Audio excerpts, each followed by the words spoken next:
I was born and raised right here in Belfast, and I love my city, but from an early age you could tell there was huge social problems. For example, I come from West Belfast, and nearly 50% of the children are living there in poverty. It took me a long time before I realised that that's not the norm. Your community should not be like that. But I just felt like I couldn't change it. That was until I went to Queen's University and joined Enactus. Suddenly I was working with smart and passionate people on real issues like homelessness and mental health and poverty. It's incredibly part of true social change. That was Paul, just one of our inspiring members. But today we have with you Mo, Danielle, Ellen, Peter and Phil on technology. And we'll be talking about 3 projects that we're passionate about. Those 3 projects tackle 2 main social issues. The first of which is poverty alleviation through our project Tiwala. Tiwala was set up by Jody, who is a real driver of rural development and has hands-on experience of working out with people in poverty in the Philippines. The second main issue we'll tell you about is mental health through our project Start Talking, which we started 2 years ago. I created that project after personally experiencing mental health issues and realising there was a severe lack of support available in Belfast. Start Talking uses the creation of artwork to improve lives and stable mental stability. Finally, we'll tell you about Street Gems, a spin-out project from Start Talking that uses an arts and crafts project to empower people. Here you'll hear from Julianne. Street Gems has just made me feel so confident and so good about myself that it makes me feel that the place worth living and And that's it. That right there is our aim, to make sure that each life we work with is a life that is worth living. I will now pass you on to Ellen and talk to you about Tiwala. Tiwala is our international project. It was established when we collaborated with 10 foundations run by the inspirational Ian Campbell. Ian has dedicated his entire retirement to improving the quality of life for people in the rural Philippines. Although Ian's work was inspiring, his entirely volunteer-led organisation struggled with a range of issues. We improved lives in 3 ways this year. We improved Ian's operations. We worked with Ian to create homeless survival packs, and we established our new livelihood programme, our project Tiwala.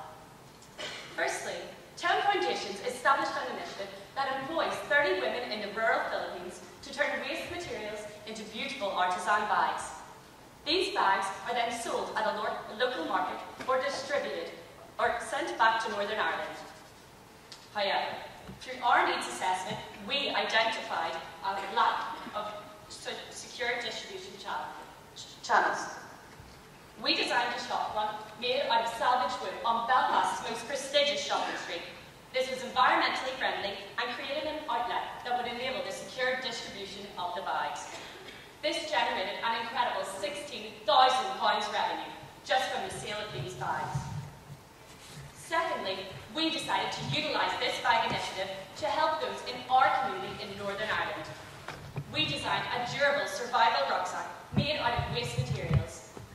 Our beneficiaries in the Philippines created 150 bags, which were then shipped back to Northern Ireland and filled with homeless essentials, such as a sleeping bag and waterproof clothing.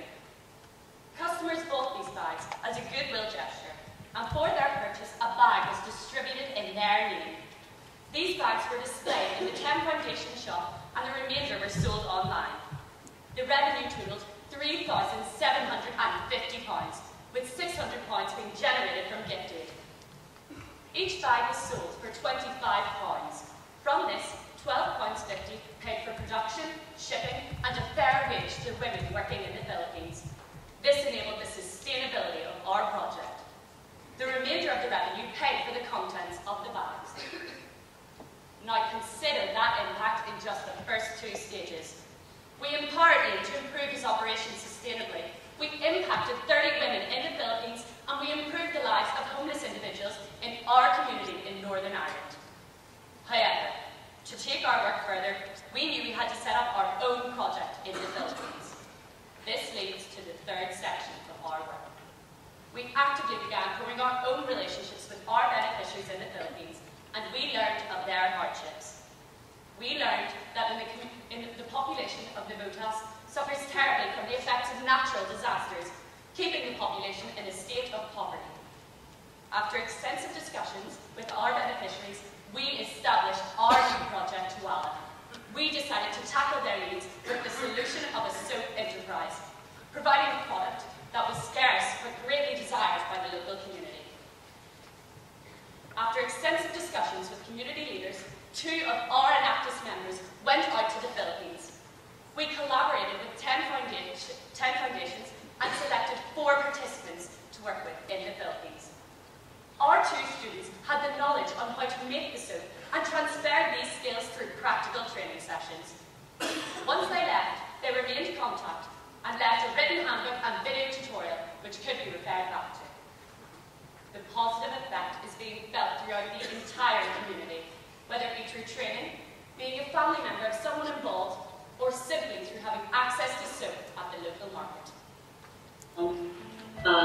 I know and I believe that the soap could also have the same impact, a source of hope and a source of light to those who are in darkness. May God bless your heart, good people, and Mariana. Thank you so much. Following this, full employment will start for our 4 participants, and they will receive a total of 8,000 pesos, which is 6 times above the international poverty line. As well as this, they will receive enough soap to sustain their families' needs.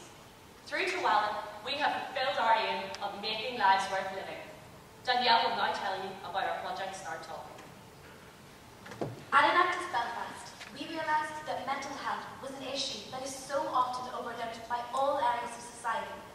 Yet, looking at the 4 people closest to you, it is statistically likely that one of them will develop a mental health issue in their lifetime. That is 1 in every 4 people. If neglected, ill mental health can manifest itself in isolation, loneliness, and frustration, and these factors will inevitably diminish any decent chance of recovery. In order to tackle this today issue, Start Talking was created as an economically sustainable project back in 2012. The project worked with 10 vulnerable adults who had experienced mental health issues using the creation of art to improve their mental well-being. This included offering part-time employment to one of our participants in an art exhibition curated around mental health. But this year, we knew there was so much more to be done. Our Enactus members are very capable of working in the remit of mental health. One sits on the board of directors for a major mental health charity, and several of our other members lead the Queen's Student Union Mental Health Organisation. Using the knowledge and experience of our Enactus members, as well as our long-standing relationship with our project partner, the Welcome Organisation, we were able to conduct needs assessments through extensive conversations with participants based on their mental health and emotional well-being. Some of the needs identified were a lack of interpersonal skills, a need for self-worth, and a safe place to develop mental stability. By engaging with potential participants, we can understand the specific needs of each individual so that our training sessions could be tailored to them. To cater to these needs, throughout the summer of 2014, we offered 30 different arts and craft classes. We were adaptable and welcoming in our approach by creating a diverse range of classes centered around art. This included our very successful jewellery making, knitting, and painting classes. These sessions catered to the needs of our participants by providing them with a safe place to release their frustrations, thus improving their mental well-being. The end product of their work was something they could be proud of, instilling them with a sense of self-worth, an emotion rarely experienced by many of our participants. Following these classes, we conducted exit interviews with several of our participants to measure how our project had impacted them. Here is one of our participants explaining how the project has impacted him. Art would give me the, let's say, choice of concentrating on something particular, trying to express myself by doing that. Was good for me to show what I can create as well, and I would say it was very good because it just puts your mind into, you forget all your problems or whatever, and you concentrate on completely, something different. We are immensely proud of the positive impact Start Talking has achieved. The innovative ideas of Start Talking have led to its founder receiving Student Volunteer of the Year Award from Queen's University, and our project has even received an award from UK Prime Minister David Cameron. This led to two of our members meeting with the Northern Irish Minister for Social Development to discuss the significant impact of our project. Our course has impacted 34 participants, increasing their confidence and transferring onto them practical skills which can be utilised in the future. But so much more than this, we managed to create a warm environment which serves as a means for social interaction, thus improving the mental well-being of our participants, ensuring that their lives are truly worth living. Peter will now talk to you about Street Gems. Over 3 years, we had taken Start Talking to its natural, esteemed conclusion. Yet we still felt that we could deliver a more meaningful impact by creating a spin-out project. Through our existing work, we identified 4 participants who had expressed the desire and a willingness to be involved in a much more intensive programme. As a group, we founded similar aims to Start Talking in terms of mental well-being, but with the additional goals of establishing autonomy and extensive skill development. I would now love to introduce you to Francine and Julianne, 2 of the wonderful participants that we had the benefit of working with last year. Through in-depth interviews, we conducted a thorough needs assessment, and while the backgrounds and future aspirations of all participants differ greatly, 3 common needs presented themselves: lack of skills, bleak outlooks, and a lack of entrepreneurial ambition. We channeled these needs through a new project, setting jewellery and craftmaking as foundation. This enterprise is Street Gems. We took action by learning new crafts ourselves and teaching these on to the group so that we could directly empower the Street Gems group. By asking the women what creative ideas they enjoyed, we could tailor a fitting programme according to their needs. The confidence and daring of the group flourished. Julianne, by nature a shy and quiet individual, was conversing openly and convivially with the whole group. Francine, on the other hand, who was renowned for her confidence, greatly improved her leadership skills and was instrumental in motivating the other girls. Our class was a safe space for talking about personal issues, whether these be about homelessness, mental health, or simply the weekend's gossip. Street Gems was now providing actionable therapy throughout. We further measured the increased improvement in our beneficiary self-belief through the increased scope of their operations. Simple necklaces and bracelets had developed into wash bags, Christmas decorations, and even children's gifts. One example of a particularly entrepreneurial product that we developed were cushions sewed entirely out of recycled material. This provided a social focus for our group, as emphasis was taken off the beneficiary's own personal development and redirected towards benefiting others and the environment. We then went further and decided that by selling on these high-quality products, we could generate revenue and sustain our beneficiaries in their own manageable project. To prepare them for this, we devised 8 classes to ensure that their basic sales skills would be sufficient for the selling events. These included marketing, money handling, and product design. To boost their self-confidence, we hosted mock sales events, using members of the student team to practice an array of retail situations. I can honestly say this was one of the most rewarding parts of the Street Gems experience, as the self-belief of our beneficiaries, their professionalism, and even their sales pattern improved tremendously in front of our eyes. They were ready for the real deal. I'm very proud to announce that our Street Gems sales events were a tremendous success, raising over £900 over the course of just the 2 initial days. For while we had empowered our beneficiaries with skills, both practical and business-minded, and the mental well-being and the confidence of the group had undoubtedly improved, relations among the whole team had transformed, with student and beneficiary working proudly together. As a student team, we realised that our Enactus experience could not last forever. We wanted to make sure that Street Gems did. In December 2014, Street Gems was awarded the Alliance Community Grant for a total of £2,000. Following this, we conducted a handover process with the Welcome organisation.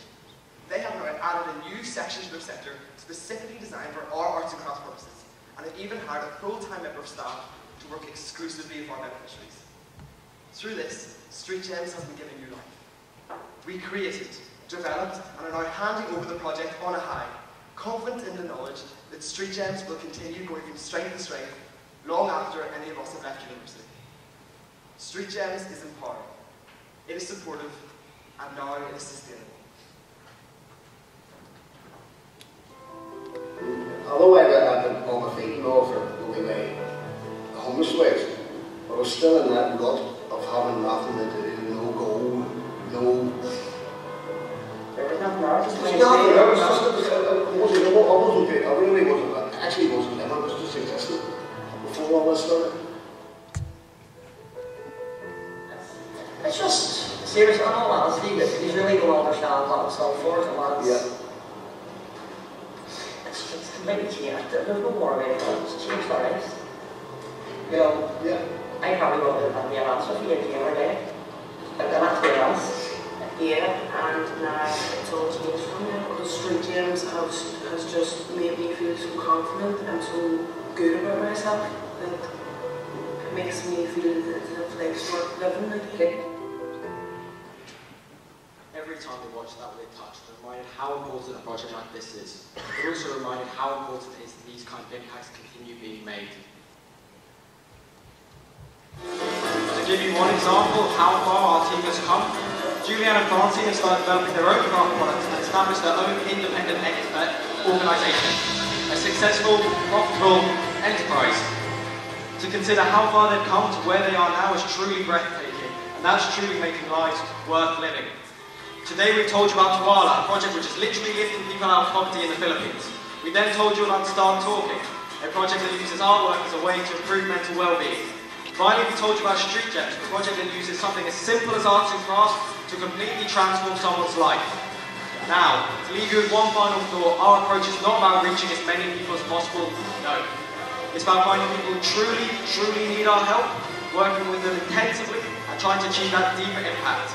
An impact which makes sure that each life we work with is a life that is worth living. Thank you.